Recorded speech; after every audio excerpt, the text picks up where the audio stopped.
everybody. Welcome back to part 2 of my interview with Chris, the Fuzzy Alchemist, proprietor, boss, brain trust, and principal boss, and whatever, of O.S.P, the open source project for nasal snuff.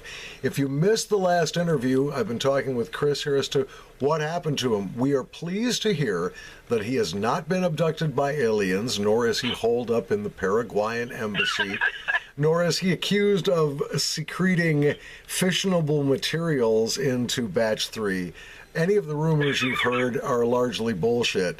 But to recap what Chris told me, he works full-time. He's got a wife and 3 wonderful kids, and the social media was costing him on average 3 hours a day. Very frustrating to try to keep up with family obligations and everything else, and also handle all of the correspondence.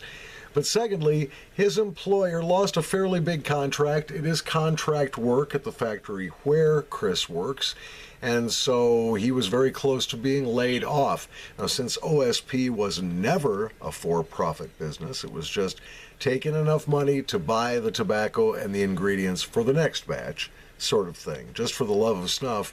Chris was not making money at it, and he's takes a big hour cut and a hourly wage cut.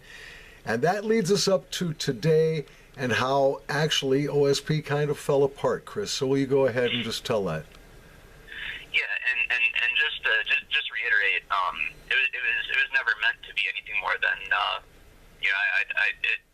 it didn't fall apart because it wasn't making money. That was never the point.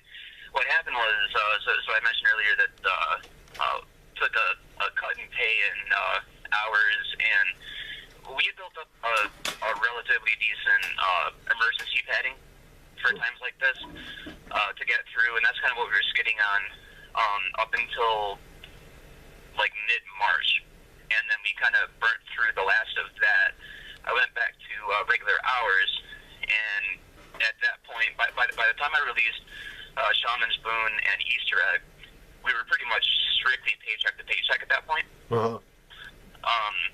And this is leading up to the summer. And we were gonna be back on track, and then I'm epileptic.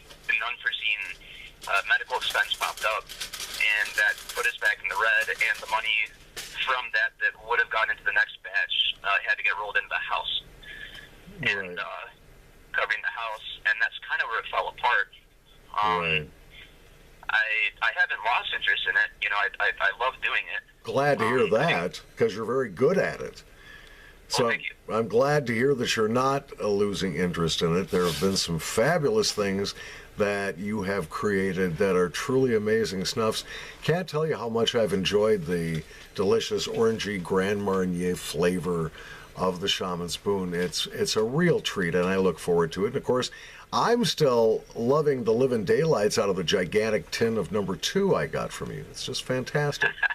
So, you know, we're glad that you haven't lost the fire, if maybe for the time being, the ability to purchase those things that you need and the time to devote to it. Does that sum it up?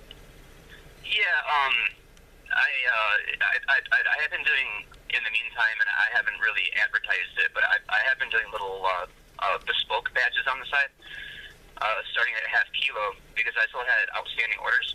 Mm-hmm.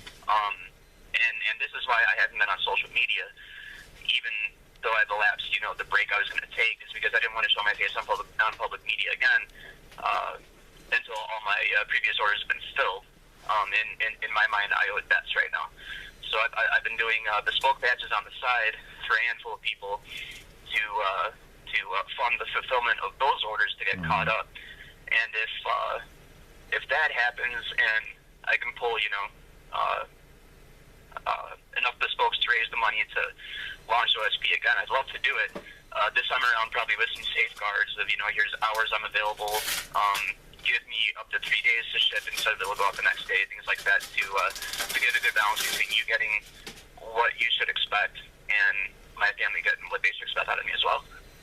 Okay, well, that's good to hear. This is another good place to stop this particular video. We're going to continue with a part 3 and not just talk about O.S.P, but we're going to talk about the state of snuff in general and what you've heard and what you're free to divulge and what I'm free to divulge, which ain't much. But we'll be back with another video talking with Chris, the Fuzzy Alchemist himself, proprietor and genius behind the open source project O.S.P. Snuff, here on the Paul Schalbetter Uncle Squinty Snuff channel. Be right back.